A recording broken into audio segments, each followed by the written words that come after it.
A woman in her church had been praying about the same thing for 3 years. Same prayer. Same need. Same silence from heaven. Then her pastor said 4 words that changed everything. Have you tried fasting? She hadn't. Not seriously.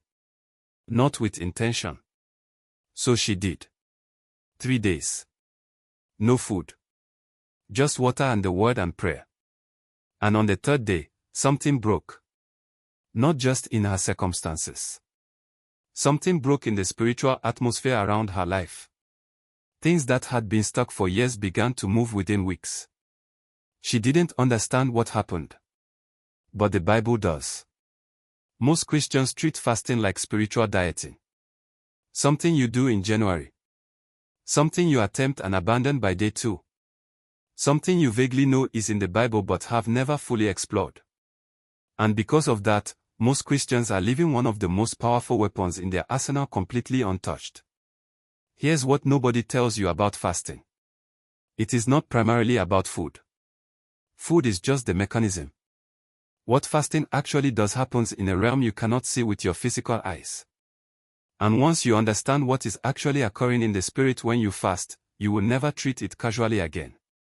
First, fasting shifts your spiritual sensitivity. Your body is loud.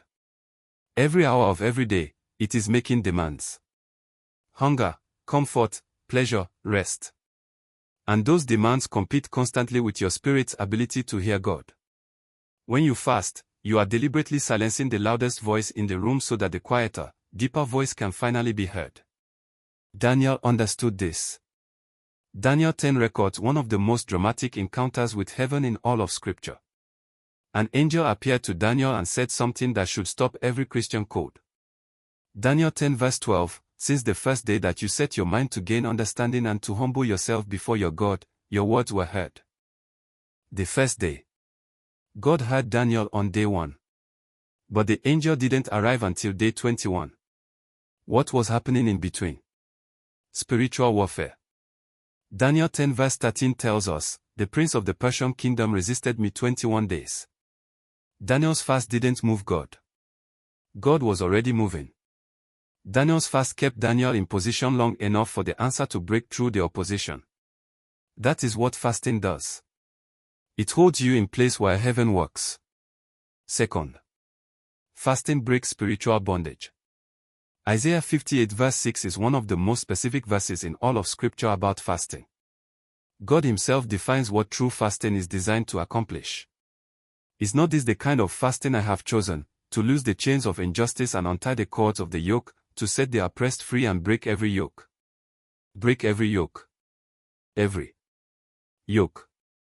There are things in your life, patterns, cycles, strongholds, that prayer alone has not moved. Not because prayer is weak, but because some things in the spirit realm require a different level of spiritual force. Jesus said it plainly in Matthew 17 verse 21, this kind does not go out except by prayer and fasting. This kind. Meaning there is a category of spiritual resistance that only responds to fasting combined with prayer. Not fasting alone. Not prayer alone. Both together. That combination creates a spiritual authority that the enemy cannot withstand. Third, fasting repositions your heart toward God. This is the one most people miss entirely. They think fasting is about getting something from God. A breakthrough. An answer. A miracle. And while those things can absolutely follow, fasting at its core is not a transaction. It is a repositioning. When you fast, every hunger pan becomes a prayer prompt.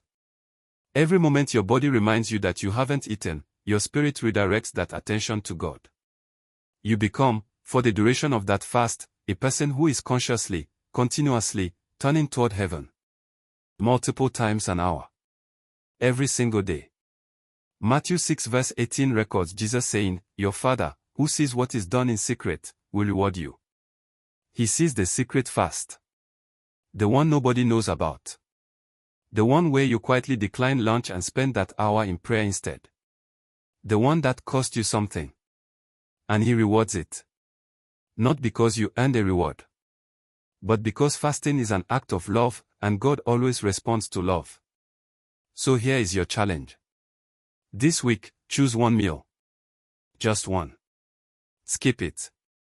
Use that time, that exact window where you would have eaten, to pray, to read the word, to sit in silence before God. One meal.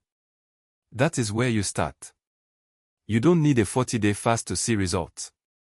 You need an honest fast. A willing fast. A fast that costs you something real. Because something happens in the spirit when you fast. The chains start loosening. The atmosphere starts shifting. The answer that has been fighting to reach you gets closer.